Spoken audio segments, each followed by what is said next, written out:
তোর মন খারাপ কেন? মামার মন খারাপ লেগে আমারও মন খারাপ। হ্যাঁ, আপনার কি হয়েছে? ওহো, আপনার তো মন খারাপ হইবে। শেয়ার বাজারের অবস্থা তো ভালো না। আপনার অবস্থা তো এই কারণে এটা। এক কাম কর, হ্যাঁ, এই একটু পরে মাগরিবের আজান দিব, আপনি মসজিদে যান। আমি কাপড়টি বদলাই আমি মসজিদে দিতেছি। তুই এক কাম কর, তুই ঘরে গিয়া উজু টুজু কইরা, হ্যাঁ, মামার লেগে একটু দোয়া কর, মাগরিবের নামাজটা পড়ে আসছে। হ্যাঁ, যান মামা। মামা আপনি মন খারাপ করেন না, আমি দোয়া করতেছি নামাজ পড়ে। জি মামা।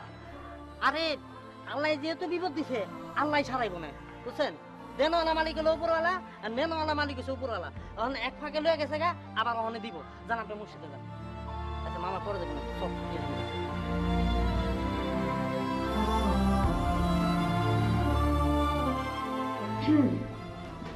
আরে আপনি?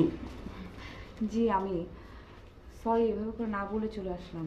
না না না, ঠিক আছে ঠিক আছে। আসলে আমার আপনাকে নিয়ে খুব টেনশন হচ্ছিল। আপনি ঠিক আছেন তো না? আপনি কেমন আছেন? এই তো আছি ভালোই। প্লিজ দয়া করে আমার সঙ্গে মিথ্যা কথা বলবেন না। আমি খুব ভালো মতো দেখতে পাচ্ছি আপনি কেমন ভালো আছেন। ভালো থাকবেন কি করে? মানুষ যেন অনেক কঠিন। এত সহজে সব কিছু দিয়ে ফেললেন, এত সহজ ভালোবাসা।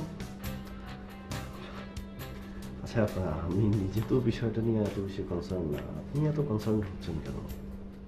হ্যাঁ, আপনি কেন কনসার্ন না? আশ্চর্য, আপনার কনসার্ন হওয়া উচিত। উচিত, বাট এখন আমার প্রিয় মানুষ যদি অন্য কাউকে নিয়ে হ্যাপি থাকতে চায় তো থাকুক না। মানে আপনার সেটাতে কোনো রিয়াকশন হবে না? আপনার প্রিয় মানুষ কাউকে নিয়ে হ্যাপি থাকবে, আপনি চুপচাপ ওটা দেখতে থাকবেন? তাহলে এসবের মানেটা কি? এসব কেন করলাম, কেন প্ল্যান করলাম, কেন বা আপনি এগুলো দেখলেন? প্ল্যান দেখালাম মানে? না মানে বলেন। আপনি প্লিজ আমাকে ভুল বোঝেন না। আমিও আপনাকে অনেক পছন্দ করি, কিন্তু